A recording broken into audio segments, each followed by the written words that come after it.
or welcome back to my channel. My name is Julie, for those of you new here, and on this channel we talk about books, literature development, and a sprinkle of other things here and there. So if that sounds like your cup of tea, feel free to subscribe to this channel, give this video a thumbs up, share it with your friends, and yeah, let's have a good time. It feels like it's been quite a minute since I posted anything, when in reality it's been, I think, a week or two. No, not more than 2 weeks. So I also feel like I've not shot anything for a while, so I decided let me come back with just a light video. And today we're going to be talking about things that I consider when choosing a book to buy at the bookshop or online, which is where I buy most of my books anyways. And I decided to go about it differently. Rather than just sit down and give you a whole list of things I look at when buying books, I found an interesting WikiHow article on how to choose a good book, and it had, I think, 10 points which I thought were quite interesting. So I'll use this article and see whether I agree or not to the points that they give on how to choose a book. So the first point here is read books by your favorite authors. Yeah, I think reaching for a book by an author who you already understand how they write is a good way to choose a book. I, for one, always buy Mark Lawrence's books. Some have been more enjoyable than others, but in general, they've all been good books. So he's one author I just buy his books blindly. Anytime I'm in a bookshop and I see his book, I will most likely get it. I also buy Sophie Kinsella books a lot, Marianne Key's books. I would also say I buy Cal Newport books. Cal Newport writes non-fiction though, but he's an author I already really enjoy reading. Everyone has that one author who they automatically buy their books. There's people who I know buy Brandon Sanderson's books regardless of what he's writing. There are people who I know are great fans of Akwaeke Emezi. So I think one of the safer ways of choosing a book to buy is going by what you already know, which is an author you know and love and enjoy, and getting their book. So the second point they give here is reach for classics or award-winning books. I will say proceed with caution, because this can be a double-edged sword. You might reach for a classic or an award-winning book and actually enjoy it, or you might not. I tried reading classics a while back, I think in 2021. I did not really enjoy them. So for me, this point, I will say proceed with caution, proceed with what you already know you enjoy or don't, because a book could be award-winning but not necessarily your cup of tea. You get the gist. You can look for award-winning books and decide whether they're your cup of tea, and you can decide to get them. So on that point, I'll say proceed with caution. Moving on to point number 3, choose a book about a topic that interests you. I 100% agree. I will never buy books about mystery and crime and justice, murders, like murder mysteries. Those types of books, I cannot read them. Funny thing is, I love those types of shows.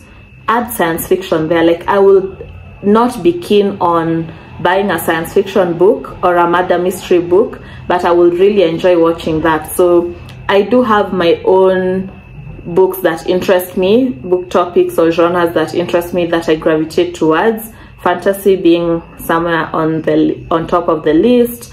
Some nice contemporary stories as well, but there are some topics you will just never find me voluntarily buying. Anything to do with African suffering, I tend to hesitate on it a lot.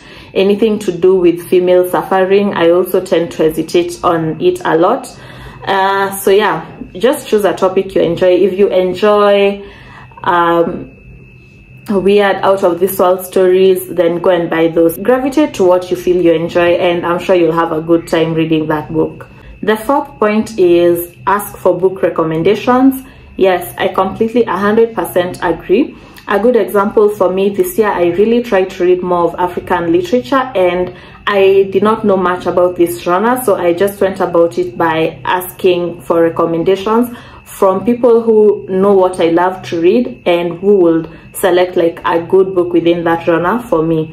That for me saves me the time and money from buying a book that I'm not too sure about. So asking for recommendations is a really sure way to go about it. For me, for example, like fantasy, I get a lot of recommendations from people around me. I've also been trying to read a lot into the romance genre, and I've gotten lots and lots of good recommendations on it. So just find people who read a particular genre and then explain to them what you want, and you'll get a good book out of that. Unfortunately, for most Kenyan bookshops, we don't like really have well-read assistance or something to help you choose a book. So I would suggest do your research before going into the bookshop. Point number 5 that they give on this list is read book reviews to see what other readers like. No, red flag, red flag. Lol, this is so weird, but a red flag, guys. I mean, like, if it's a trusted reviewer that you know you've read their reviews before, and like I said with the book recommendation things, like it's someone you know is good in that genre and you trust them, fine. But the number of times I have been banned from buying books based on book reviews is just too much for me to trust a lot of reviews nowadays. Especially reviews coming from TikTok and Bookstagram, I take them with a grain of salt. I would much rather read reviews on Goodreads, believe it or not, because I feel like people are generally more honest to an almost brutal level there, and I'll know what I'm getting into. I feel like with a lot of social media platforms, there's a lot of sensationalizing of books or hype. Like, it's like people are not reviewing with an original voice, they're just like reviewing with what they think people will want to hear or what they've been paid to say, and I really don't trust those reviews. When I remember some of the hyped books I've read and been really disappointed, I would say read reviews with a grain of salt. Identify people whose reviews you can actually trust because they are speaking from a genuine point of view, and stick to those reviews. Otherwise, if you go based off on reviews alone, you might really end up disappointed, and I don't want you to be so disappointed when you're buying books. So yeah, proceed with a grain of salt. Point number 6 here is check out reading lists for inspiration. I have never checked out any reading lists, so I really have no idea what to say about this point. I know I've seen Faith, aka Saka for Coffee, talk about the the Gilmore Girls Rory, who has a reading list based on all the books she's read in the series. So if that's something you feel like you would like, then yeah, I guess you could seek some inspiration in some reading lists. But I really don't have much more to say about this point because I've never even created or seen a reading list. So number 7, interact with other readers to find new books. Yeah, I think this goes back to the point of getting recommendations, but I think also the more you're talking to readers, I see this a lot in our book club, the more people discuss new books and stuff, your curiosity might be piqued and you might be interested in reading a certain book that you've had mentioned. So yeah, I would agree with that point, and it ties in neatly to point number 8, which is participate in a book club. So yeah, there's a lot of conversations in book clubs, or at least in our book club, that go beyond the book we're currently reading, and from there people usually actually leave the meeting with a lot of recommendations on what they would like to read. So I do agree with those 2 points. Number 9 is search your library's catalog. I will just say pass. I'm in Kenya. Any Kenyan watching just knows why I'm passing on this. So let's move on to point number 10, which is skim the shelves of your favorite genre. I agree with this.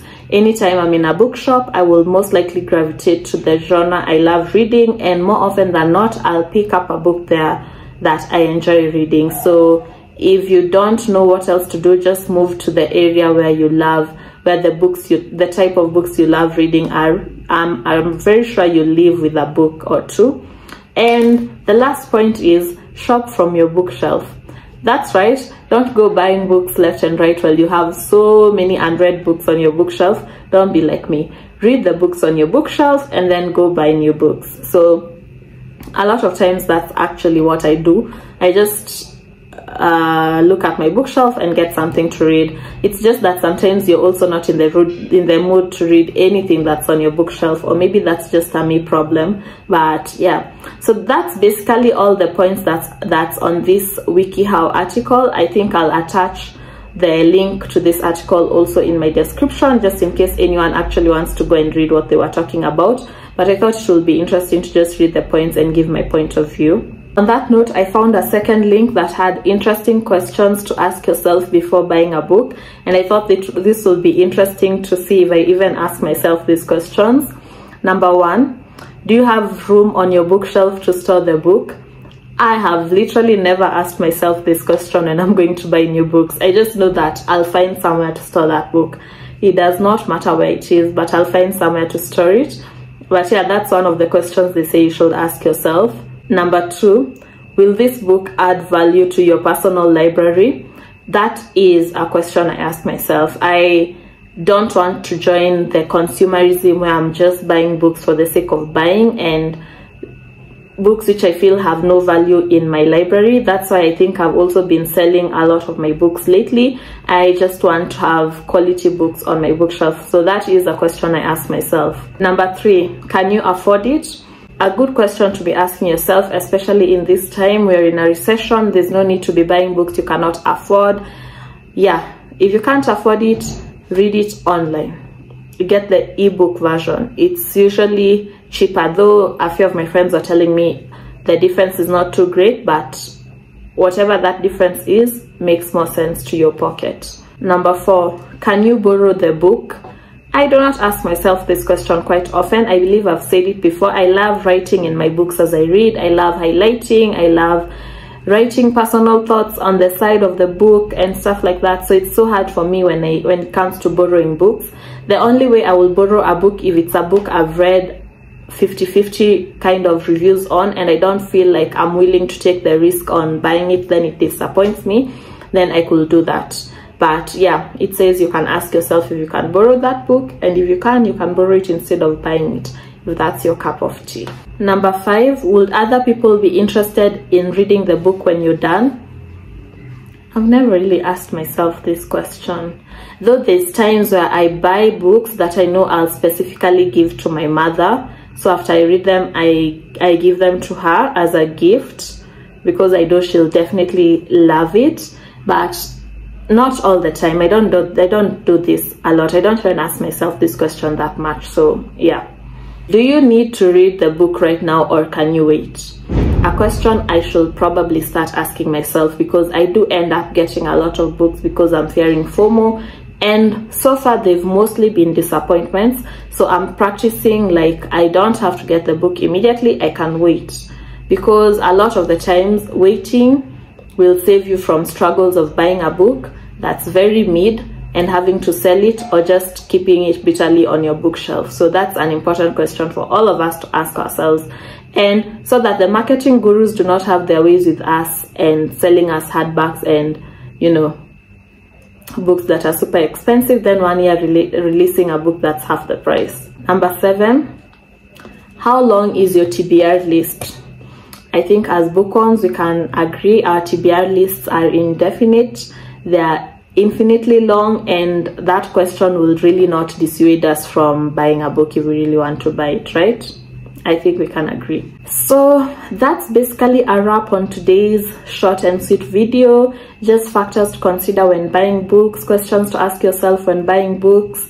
I really am curious to know if you've ever asked yourself any of these questions, or if you consider any of the factors I've mentioned, and I'd look forward to your comments and your thoughts on this. But other than that, that's all for now. It's a wrap. So have a good day and see you in the next video. Ciao.